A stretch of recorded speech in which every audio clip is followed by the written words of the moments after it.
Salut tout le monde, c'est Fishing Dam officiel, j'espère que vous allez bien aujourd'hui.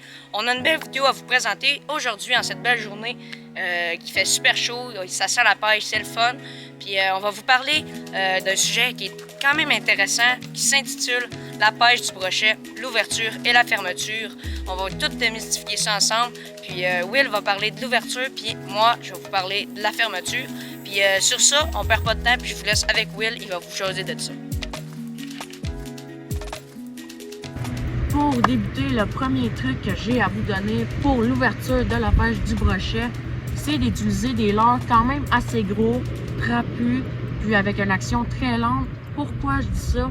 Parce que les brochets, ils sortent de leur période de reproduction, l'eau est encore froide, ils ont faim, ils sont pas encore tous dégourdis. Puis c'est ça, d'utiliser des quand même gros leurres, puis comme ça, un beau swim bait avec un gros paddle qui va faire une nage très lente, planante au-dessus des herbiers. Le brochet aime bien ça. Puis je l'ai monté shallow.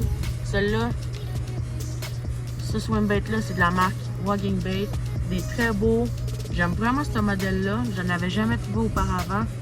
Celui-là, c'est en 6 pouces. J'hésite pas à monter encore plus. Celui-là, un gros swim bait. Va faire une nage très lente encore une fois. Le brochet aime ça. Puis c'est ça, c'est ce type de leurre-là que je vais lancer principalement pour l'ouverture du brochet. Ensuite, des gros cranks. Celui-là, c'est la marque Caperla. Très beau crank. Mettre beaucoup de vibrations pour aller réveiller les poissons. Celui-là, on va lui faire la marche du chien. Fait que ça va faire tac, tac, tac comme ça. Puis c'est pas trop rapide. C'est pas comme un crankbait que ça va être... Vous me donnez combien sur 10 pour l'imitation du crank? Dites-le dans les commentaires. Moi, je pense que c'est un 10. Ça va être vraiment ce leurre-là que je vais utiliser quand le poisson est quand même assez craintif. Puis c'est ça. Des leurres comme ça, on va le jerker. Très beau. Utilisez ça, vous allez voir, vous allez avoir du succès. Puis c'est ça. Un autre leurre très classique que je vais utiliser pour l'ouverture du brochet. C'est un gros classique, celle-là. C'est les cuillères.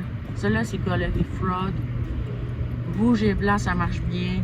Puis, c'est ça. Ensuite, un jerk minnow de la marque Fishing.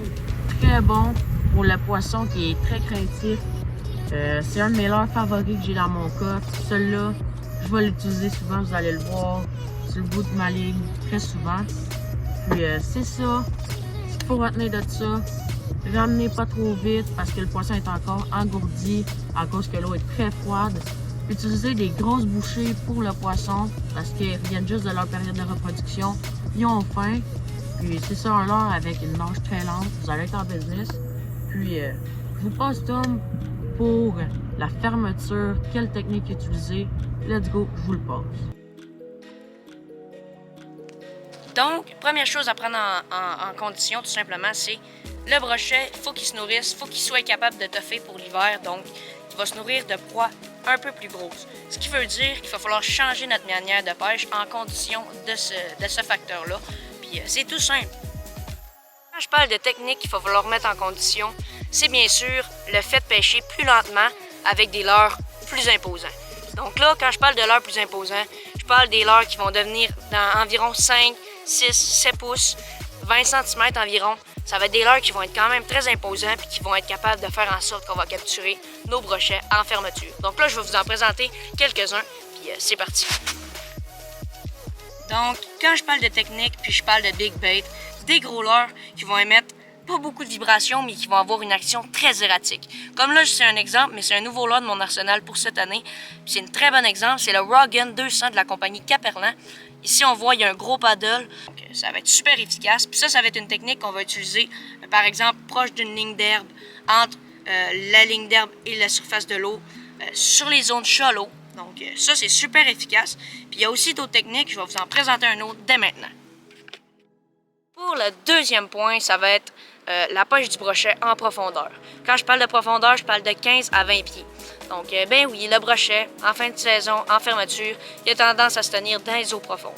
Puis, ça dépend toujours des journées. Comme, par exemple, il y a un jour, ça va être, le brochet va se tenir en eau profonde, puis l'autre jour, ça va être un peu profonde. Mais ça dépend tout le temps des journées, puis ça va être votre prospection d'avant-pêche qui va déterminer ce point-là. Fait que là, côté leurre, on va utiliser des leurres avec une tête plombée, comme celui-ci, un 360 GT de Storm. C'est un leurre avec une tête plombée, avec un gros corps souple, c'est 16 cm. Donc, on utilise toujours des gros leurres, puis surtout, ben, on agite notre leurre super tranquillement. Puis c'est ça, c'est pas plus compliqué que ça en vrai. C'est d'utiliser des gros leurres, d'être finesse, puis tout va bien aller. Donc, merci d'avoir visionné la vidéo. Puis si vous avez aimé, mettez un pouce bleu, abonnez-vous, ça va nous faire super plaisir. Puis si vous avez des questions, on va vous répondre en commentaire, que ce soit sur YouTube, sur Instagram, en message privé. Ça va nous faire plaisir de vous répondre. Puis sur ça, ben, passez une belle journée tout le monde. Puis nous autres, on se retrouve pour une prochaine vidéo de Fishing Time officiel pour plus de gros poissons. Salut tout le monde!